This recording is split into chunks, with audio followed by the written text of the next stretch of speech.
రాజన్న సిరిసిల్ల జిల్లా వేములవాడలో శ్రీ రాజరాజేశ్వర స్వామి ఆలయంలో మహాశివరాత్రి వేడుకలు వైభవంగా సాగుతున్నాయి.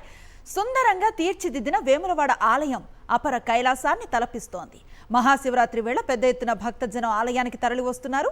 సుమారు 4 లక్షలకు పైగా భక్తులు వస్తారని అధికారులు అంచనా వేస్తున్నారు. రాష్ట్ర ప్రభుత్వం తరఫున మంత్రి పొన్నం ఒకరోజు ముందే స్వామివారికి పట్టు వస్త్రాలను సమర్పించారు. తిరుమల తిరుపతి దేవస్థానం నుంచి కూడా స్వామివారికి పట్టు వస్త్రాలను పంపారు. సాయంత్రం లింగార్చన, రాత్రికి లింగోద్భవ పూజను నిర్వహించనున్నారు.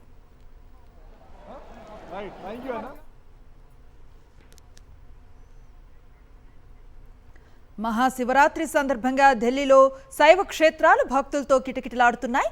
ఈ నేపథ్యంలో ఢిల్లీలోని గౌరీ శంకర్ ఆలయంలో ముఖ్యమంత్రి రేఖా గుప్తా ప్రత్యేక పూజలు, అభిషేకాలు నిర్వహించారు. ప్రత్యేక జలాలతో స్వామివారిని అభిషేకించి పూలమాలలు సమర్పించారు.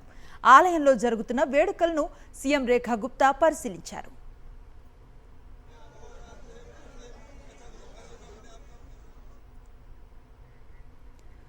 రాజస్థాన్ జైపూర్లో మహాశివరాత్రి వేడుకలు ఘనంగా జరుగుతున్నాయి.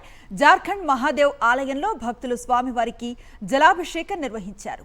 భక్తులు పెద్ద సంఖ్యలో పోటెత్తడంతో ఆలయం కిటకిటలాడుతోంది. ఇక భక్తులు పెద్ద సంఖ్యలో వస్తూ ఉన్న నేపథ్యంలో ఆలయంలో ప్రత్యేక ఏర్పాట్లు చేశారు అధికారులు.